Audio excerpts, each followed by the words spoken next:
Hey folks, this is Vince with Dad's Gaming Addiction, and today we're going to quickly check out Saleblazers. This is a game that you can find on Steam's Early Access program for about $30 or so.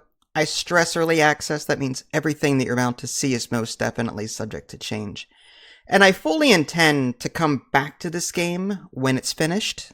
There's a lot of jank and some bugs, but it's a lot of fun. It's one of those shopkeeper-esque kind of games, and I love that. I love business-style games, but this being an early access title, stuff might change, save files might get wiped. So, I tried it out, but I will come back to it because I am enjoying it. So, you can either start a campaign or you can do a custom map. In the campaign, there's easy, normal, and hard difficulty settings, and there's even a lobby system. There's like friends only, invasions on or off, friendly fire, password protection, that kind of thing. And there is a character creator, albeit a very simple one, male or female, choose the color for the eyes, choose the color for the body, and very simple stuff. And don't get hung up on clothes right now because it's constantly going to be changing on you. You're going to be finding new clothes as you loot it, and you're going to be changing them out. So, in this game, there are these people called air strafers. You're on this island, and there's these air strafers, like, I guess, air fighter pilots. And I don't want to spoil that part of it, but you are a shopkeeper, and it's your job to provide for them and to see to their needs and all that jazz. But there's something sinister going on behind the scenes, and you'll encounter that very quickly in the tutorial. And let me just tell a story. This is my experience with this game. I went into the tutorial, and I proceeded to loot everything in sight. And that's one of the greatest things about this game. You can pretty much loot anything you see. You can even beat up other people and take their stuff. Like, you can take anything. It's so fun. Even the tutorial stuff. I was just taking everything to then sell later at my shop, which I did, by the way. I took everything.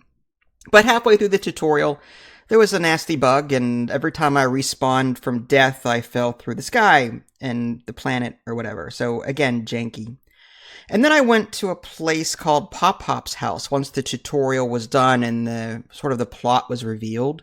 And I found this guy beating up Pop Pop. He's morbid. There's blood splatter, and and then he came back, and then they started fist fighting again. And the combat, by the way, is super janky in this game. Like, standing still and attacking is very difficult. You end up flying halfway across the room whenever you go to attack. And then Pop Pop was like, here's my shop, go build up and level up.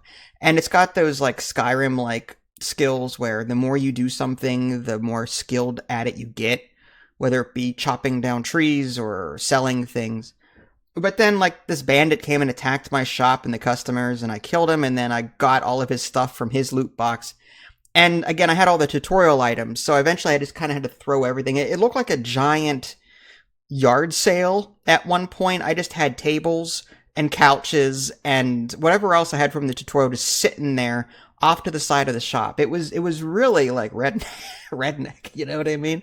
But as I got into the shopkeep aspect of it, it was just a lot of fun. There's this huge research board, and you're going to be spending money in order to unlock new recipes. And the amount of things to unlock here, this is why I'm going to make this video of first impressions. It's going to take me way too long to get through all of this. And again, I'm afraid to get too far and then end up having to start over again.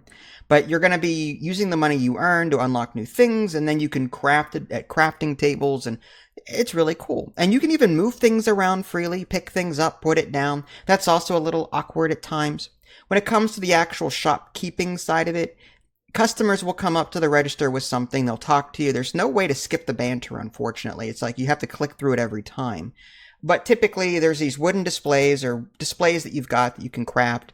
You put something on there, anything, assuming it fits the size profile. And customers will come up to the register, and depending on like the cleanliness of the store, depending on your skill, depending on various things, the price, you can adjust the price.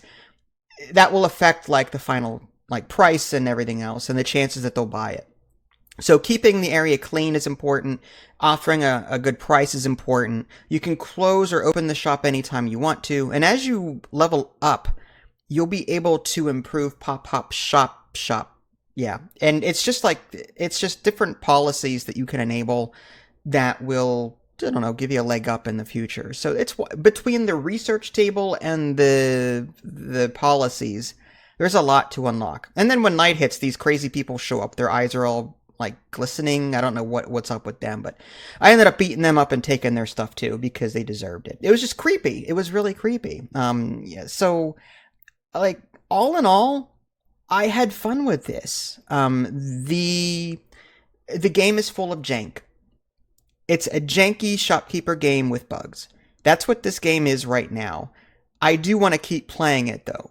Despite the jank and the combat and the way you pick stuff up and put it down in the environment, like when you pick something up, you can't turn your character. You have to open up your inventory and then put it down. It's very annoying. It's just the way things are handled in this game don't handle like they would be expected to work, if that makes any sense. But I look forward to like building up the shop and putting walls in, and like I like that. I want to see more of that. And I want to come back to this. It is fun. And there's even like skill points. You can level up your character as well. There's stamina, attack, and I think life and something like that. And you can put points into those as well. So if you're interested in like a shopkeeper-esque game, this is a game to look at. For $30 though, like it's early access. If the game were cheaper, I would recommend it. For $30 though is like half of a AAA title. And with as much jank and bugs in this game as there is, it's hard to recommend it at that price. Wait for a sale, maybe like $15-20, and then get it then. And that's assuming that you can handle jank in games. If not, maybe wait for full release. This is Vince. Thanks for watching. I'll catch y'all next time. Take care.